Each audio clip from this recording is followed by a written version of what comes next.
few days ago, I showed you a smart contact form we built for a dental practice, one where an AI reads every inquiry submitted via the contact form on their website and lets only real customers reach the inbox, thereby deleting all junks, spam, and even abusive messages before anyone sees it.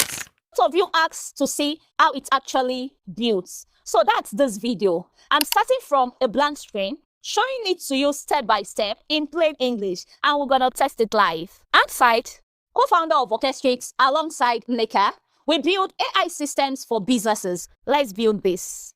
If we build anything, you need three things. You need a form called Tally. That is the form that will be embedded on our website. You also need a tool, an automation tool called Anything. That will be our backend tool. And we need an AI provider, and we'll be using the one called Groq. It's free and also fast. I'm going to walk you through connecting all these three things as we'll go. Let's start with the Tally form, because that is where a customer's message begins its journey. The customer goes to the website, fill this Tally form, then the automation will pick up and run. I'm going to quickly create a form here, a contact form, and I'm going to give it a name called Bright Smile Dental.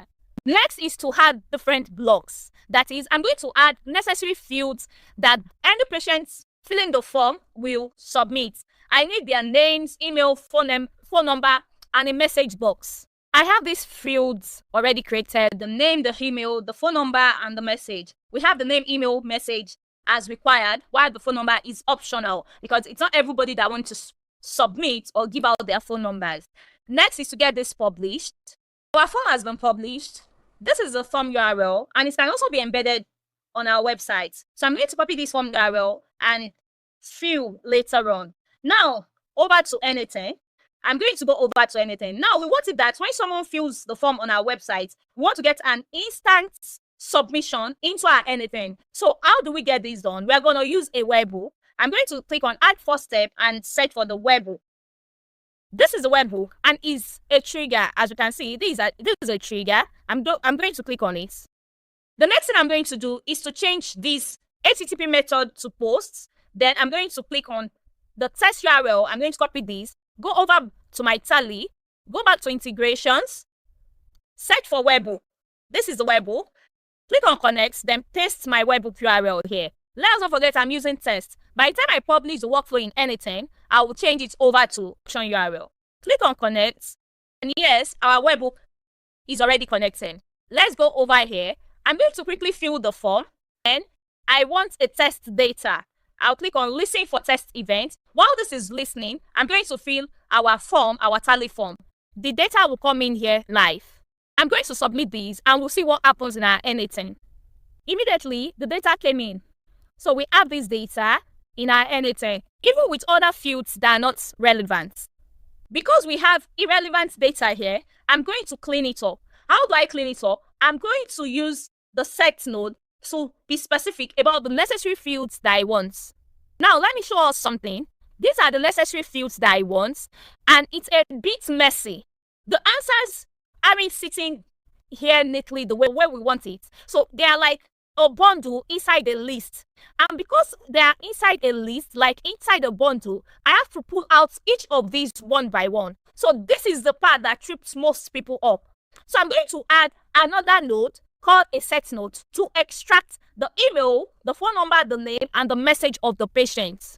Nothing I'm going to add here. I'm also going to extract this submission ID and the form ID because we are going to need it much later. This is the set node. I'm going to add the field I want to map. All I need to do is to drag the value here. And this is the name. The next will be the email, followed by the phone number, message, the body of the message. Don't forget, it's the value I'm mapping here and not the key or the label. Next thing I want to extract is the submission ID and the form ID. I'm going to tell us why this is necessary much later. I've finished mapping these. I'm going to execute this. Let's see what we've got. And now, instead of the messy bundle that we had, cutting 6 clean pieces of information. And this is much more easier to work with from here. Next thing I want to add is the brain of the whole thing. That is the AI That is, the AI points, the point at which the AI helps us to decide whether a message is real or junk. Now, what am I going to add? I'm going to add the HTTP node. I'm going to connect to the AI and give it instruction. This is where I'm going to teach the AI exactly what a real dental patient message looks like.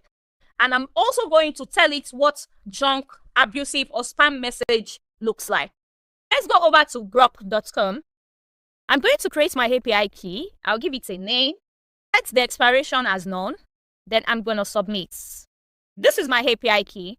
But before I copy these, I want to show us the API documentation. Now, what do I want to do? I want to send a chat completion to my AI. So this is what I'm going to use. I'm going to use a post method as indicated here, not because that's what I want to use. It's based on what the documentation indicates here. So what I'm going to do, instead of having to do this myself manually, I'm just going to copy these, go back to my workflow, and import these. Once I import these, something would happen. Imports, and automatically it's going to change the method, the URL, everything for me. Next is to copy my API key. I've copied my API key. I go back to my workflow. I will set my authentication to generic credential type, and it will be header authentication, whereby I will connect to my API. Now, the name will be authorization, and the value, you have to type bearer first with a space, and you paste your API key. The bearer is capital B, while others are small, with a space, and you paste your API key. Then I'm going to save this. Since I've connected mine, I'm going to switch this off. I'm not going to use this header because I already have mine. The body content type will be JSON, and specified body is also using JSON. Now, I'm going to, for the JSON now, I'm going to fill in mine. I have mine already saved somewhere with my prompts. Let me quickly walk you through my prompts. Like I said, I'm connecting to the AI, and most importantly, I need to give the AI instructions. That is, I need to teach it exactly what a real dental patient message looks like versus a junk, spam, or abusive message. So that is what I have here. I have these as: you are the contact form moderator for Bright Smile Dental, a private dental practice. Decide whether a message should reach the front desk inbox. Now, for a message to reach the front desk inbox, it has to be approved. So what does approved messages look like? I already stated here. What does rejected message looks like? I already stated it here. Now, there is something I want you to observe that I put here. This is the single most important line here. And I tell you this never to assume that something is a junk or abusive. Let me show you the part. I said it here. When genuinely uncertain whether a message is a real patient, choose approved, because a missed patient inquiry costs the practice far more than a spam email reaching the inbox. What am I telling it? I'm telling it that when it is uncertain if a message is a junk or a real message, it should let it through. And the reason is because letting one spam message through just means the receptionist or the front desk will just have to delete it. However, deleting a real patient's message means money lost, and we don't want to do that. So if the AI is unsure, it's better it let it through as approved. This one instruction is a business decision, and this is the difference between a system that helps a client and the one that quietly hurts them and let them lose money. I'm going to copy this and paste in my JSON.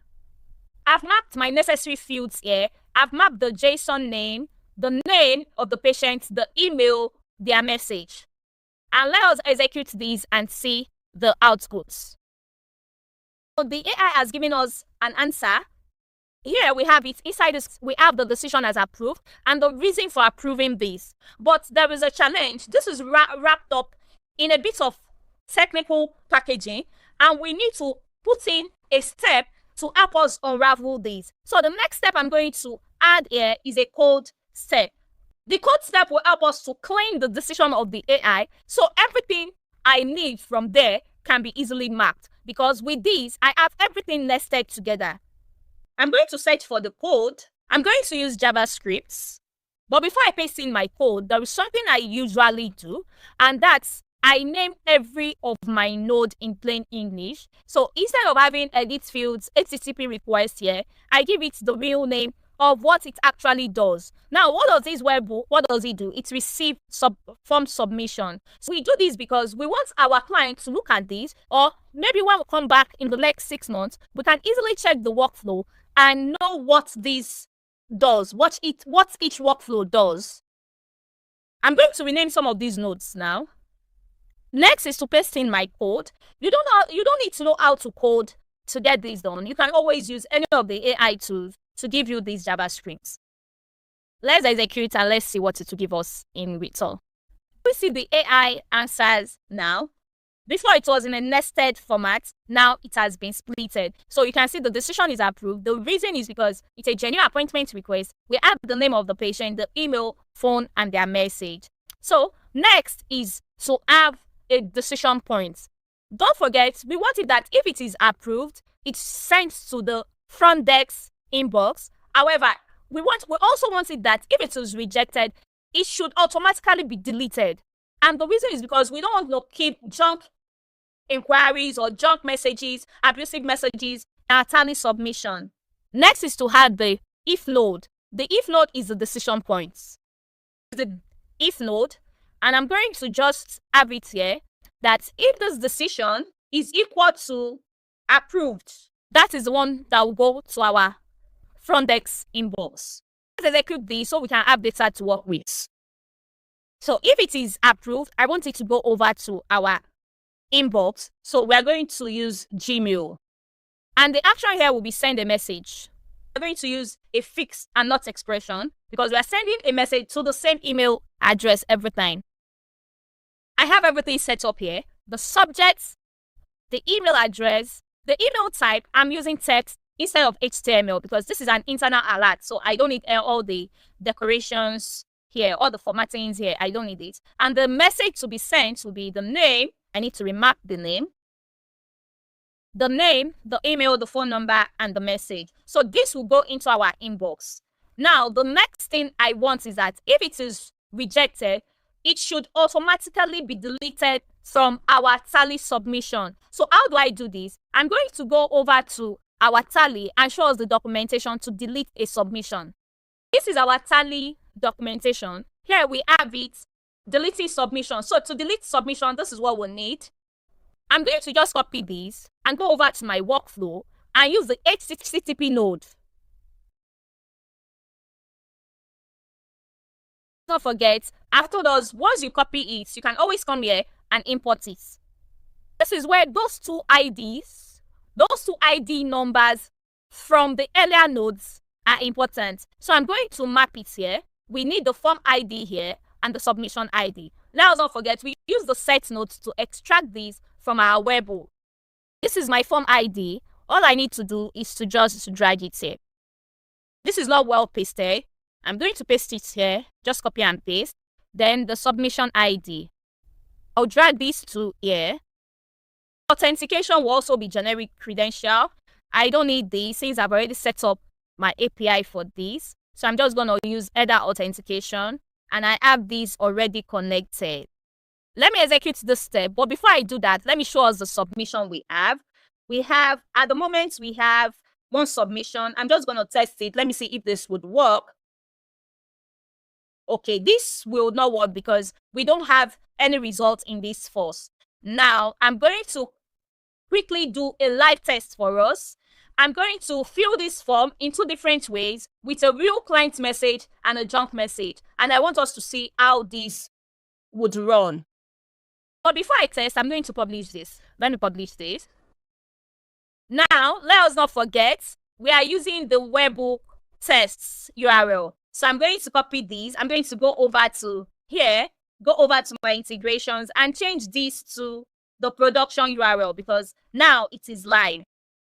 I'm going to save the changes. So this should work. Immediately, we get a submission. This has been published. Next is to fill the form. So I'm going to fill the form with a real message first. Now, this is the very first message. We're going to see how this works. But before I submit, let's check our inbox. We don't have any message in our inbox. So we expect that this should come to our inbox because it's a real client message. Now, after submitting, we're going to go over to the execution to check rather. Now, can we see it's already running because it's an instant trigger? Let's see. Wow, this went into our inbox. So we are going to go over to our inbox and see what happens. Let me refresh. Wow, this came in. Let's open this. Can you see? Now we have this. This email was sent automatically with anything. We can easily toggle this off. So we can go back to our workflow and click on the Gmail node and toggle this off. Now I'm going to fill the form again. I'm going to fill the form again with a junk message. Now this is a junk message. Someone is trying to offer their services to them. But before I submit, I want us to observe something. I'm going to go over to the submission of our form. Let's see. At the moment, we have what? We have two. We have two submissions. Now, I'm going to submit these. When I submit these, it will come here, but we expect it to be deleted because it's a junk message. It's submitted. Let's see. It will come here. Now, let's check our workflow. This should run. It has entered there. I'm offering you a free audit. Now, let's see. This would run in the next few minutes. Now, we have an error. Let's check this.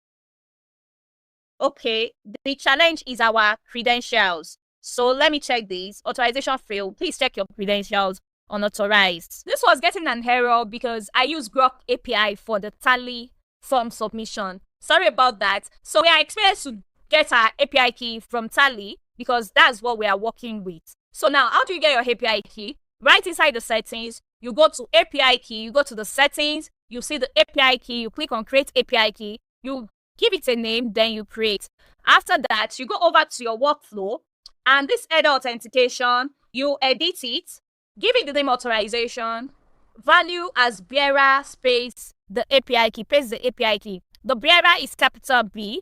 When you are done, you will be able to run your workflow. Now, I'm going to go over here and I'm going to fill this form again and let's see how it runs. When I fill this form, something is going to happen. I'm going to show us that the form appeared in our Tally submission and also it will also be deleted. We have seen that the previous one, whereby it was a real client, went through to our inbox. Now, this is going to be deleted. It's not going to enter our inbox and it will not be kept in our Tally submission. Let's see how it goes. I'm just going to say something like, do you need an SEO service? Now, this is my submission. I'm going to submit these. Let's go to our submission. It has appeared here. Let's check our execution. This ran. Can you see it ran? Let's go over here. Can you see it has disappeared from here? So that's how it works. And that's the whole thing built from scratch. We add a contact form on the website where real customers reach the inbox and everything else gets deleted even before anyone sees it. This works for any business with a contact form, either a clinic, a law firm, an agency, a trade person, or anyone drowning in junk inquiries and worried about missing real ones. If you want these built for your business, kindly reach out to us at Orchestrix. The link is in the description. And also subscribe to our channel if you want to keep learning how we build these systems. See you in the next one.